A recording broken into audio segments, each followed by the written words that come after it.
गुरुं शङ्करूपिणं यमाश्रितं हि वक्रोऽपि चन्द्रः सर्वत्र वन्दते।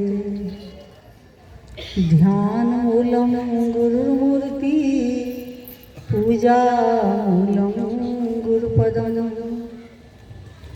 मन्त्रमूलं गुरुवाक्यं मोक्षमूलं गुरुकृपा। पूर्वानंदकंद सच्चिदानंद भगवान की जय। गुरु भगवान के पावन सानिध्य में उपस्थित संत वृंद, आचार्य वृंद, मेरे गुरु महाराज जी की प्यारी साथ संगत जी, आज इस पवित्र धाम में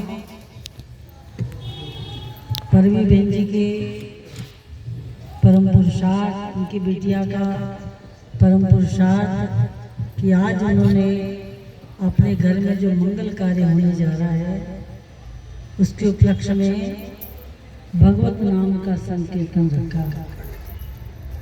जब गाएंगे तब देखेंगे। हरि कीर्तन जहाँ होता है वहाँ समस्त विकार, कलेश, दुविधा दूर हो जाते हैं।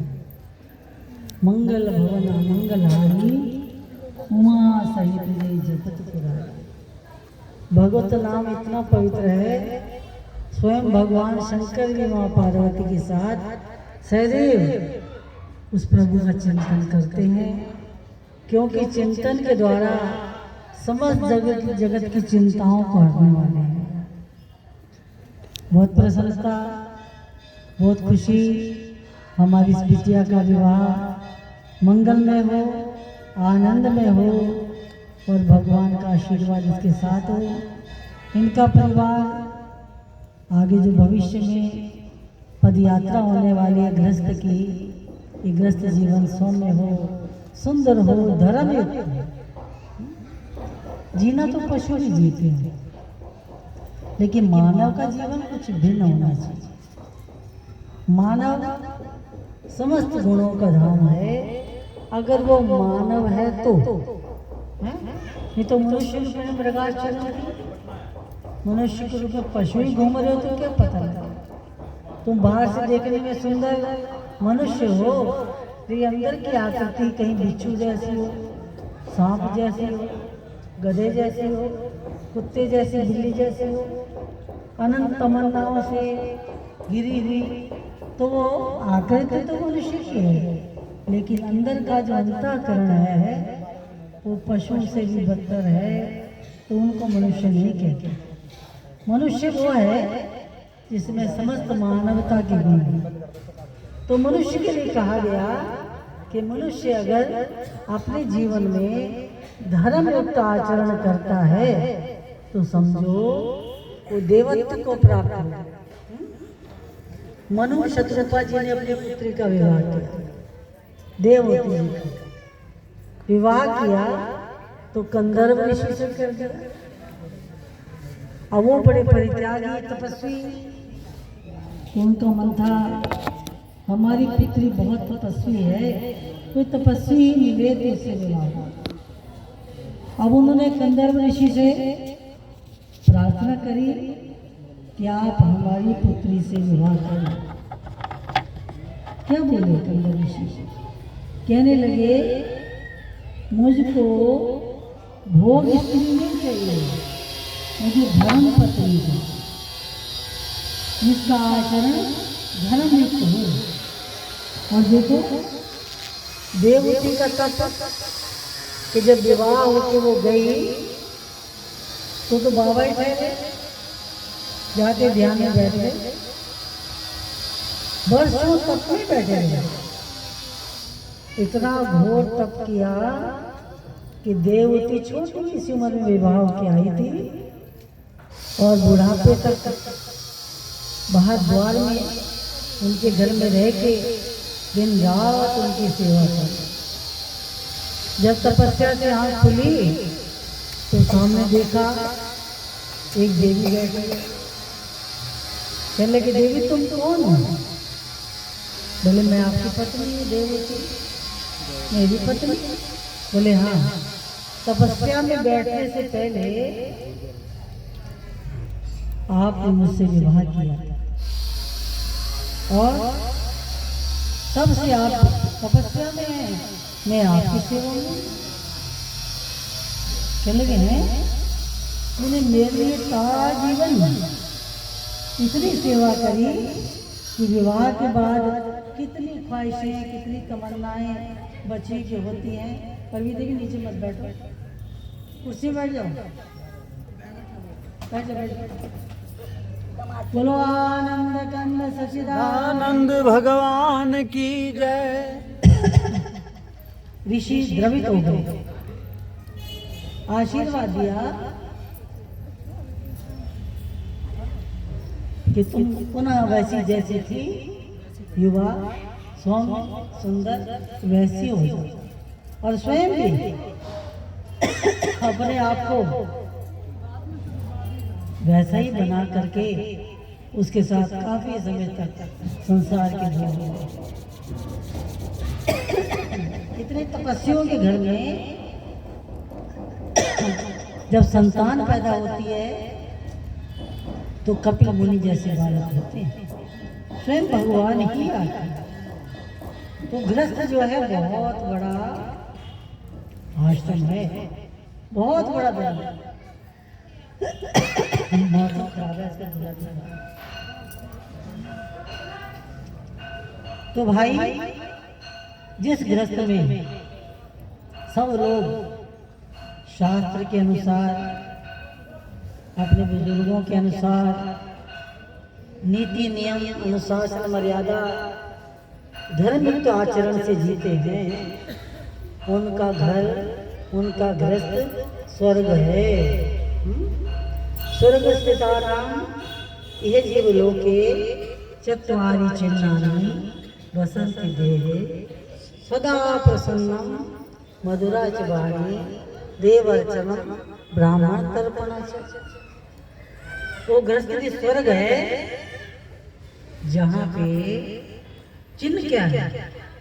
अगर गृहस्थ स्वर्ग है तो उस गृहस्थ का चिन्ह क्या है? बोले सदा प्रसन्न, दुख हो सुख हो हानि हो लाभ हो, वहाँ सदा प्रसन्न ही रहते। कई घरों में तो सुख भी हो तो भी दुखी नजर आता है, कभी प्रसन्न रहते ही नहीं। हमेशा ऐसे लगता है कि पता नहीं कौन सी आपदा विपदा आ गई। लेकिन जो देवत्व को प्राप्त हैं, दुख में भी हंसते मिलते हैं, प्रसन्नता से मिलते हैं, सदा प्रसन्न। और वाणी कैसे बोलते हैं? मधुर, सुनते ही मन शीतल हो जाए। देव अर्चना, जिनके घरों में देव आत्माओं का पूजन होता है ना। हम लोग तो भूत प्रेत पूजने लग गए हैं। कोई कह दे कि तेरा ये काम सिद्ध हो जाएगा, वो भूत हो या प्रेत हो, कुछ भी हो, हम देवों को छोड़ के वहां पहुंच जाते। वो देवों का अर्चन करना जानते हैं क्योंकि उनका अंतःकरण देवता जैसा। ब्राह्मण तर्पणाचार्य, बाहर से भी जो ब्रह्म रूप में ब्राह्मण विद्यमान है, उनका भी सेवन पूजन करते हैं। और दूसरा अर्थ है कि जगत को ही ब्रह्म रूप देखते हैं, विश्व को ही ब्रह्म रूप देखते हैं। तो जिसका घर स्वर्ग जैसा है वहाँ ऐसे लक्षण है। सदा प्रसन्न मधुरा च वाणी देवर्चन ब्राह्मण तर्पण। और जिसका घर नरक जैसा है वहाँ कैसा है? अत्यंत क्रोधो कटुकाचार दारिद्रताचार स्वजन सुधैर्यम नीच प्रसन्नम कुलहीन सेवा चिन्नानि देहे नरक सिद्धाना। सदा क्रोध में भरे, खासकर मोहल्ले में खड़े होकर के जब दो चार गालियां वालियां दे देते हैं तो समझते हैं लोग सुन लेंगे, बड़ा रोग है इसका। अत्यंत क्रोध में रहना अच्छी बात है, तो भी क्रोध, कोई बात है तो क्रोध, क्रोध में बात रहना। कटुका चुबाना, हमेशा कटु रहना, दरिद्रता छाई है इस दिन। घर में सब कुछ भरा है, संपदाएं हैं, लेकिन मन में दरिद्रता छाई है। जो हित करता है, उसके कल्याण की बात करता है, उससे द्वेष करते हैं, उससे लड़ाई करते हैं, उससे झगड़ा करते हैं। सोचा जो उसका हित चाहने वाले हैं उनसे बैर करते हैं। बोले जहाँ ये चिन्ह है वो ग्रस्त भी नरक जैसा है, वहाँ देवताओं का वास नहीं होता। और जिस घर में धर्मयुक्त वातावरण है ना, बड़ों का आदर करना,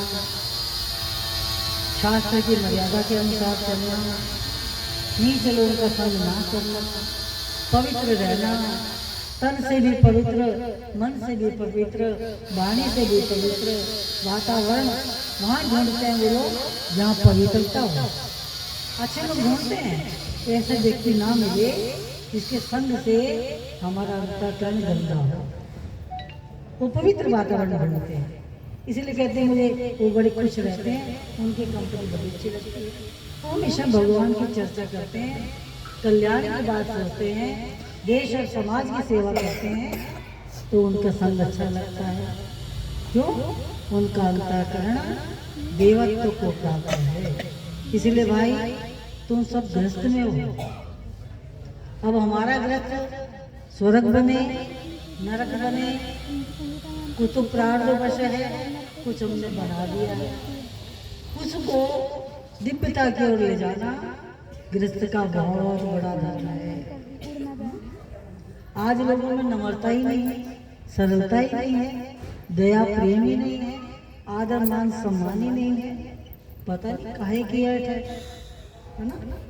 तो वो घर जहाँ ये भाव नहीं है, वहाँ आपस में काफी क्लेश बढ़ रही है।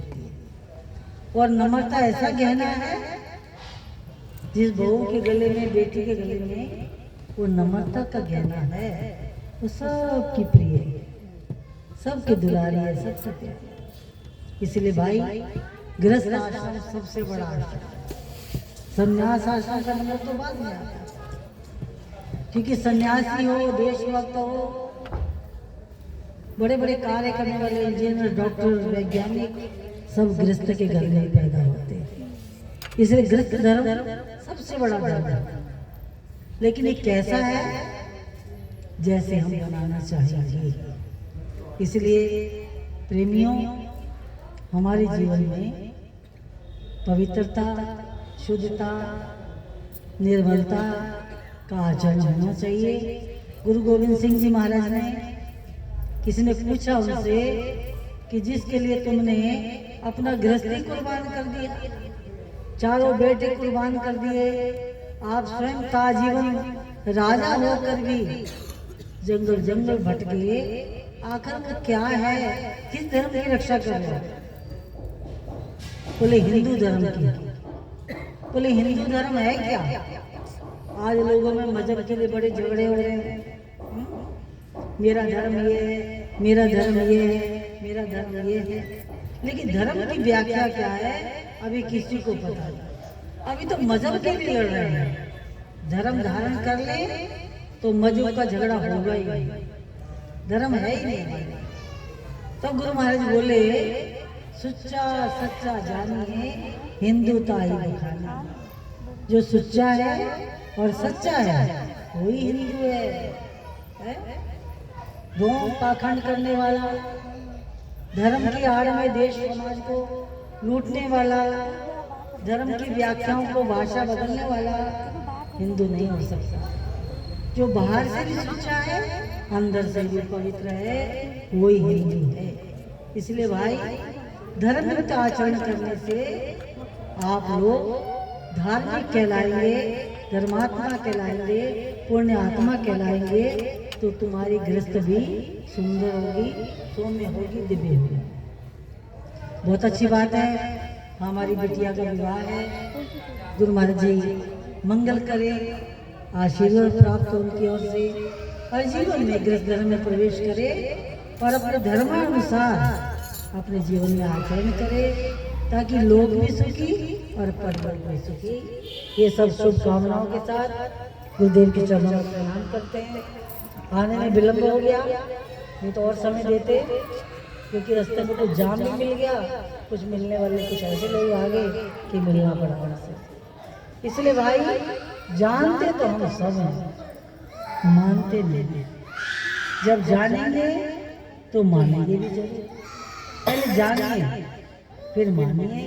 मंगल होगा मंगल भवन अमंगल हारी, द्रवहंस दस सजर बिहारी, जाकर नाम लेत शुभ होई, मोरे गृह आवा प्रभु सोई। इतना ही कह के गुरु बाबा के चरणों में प्रणाम करते हैं। बोलो आनंद।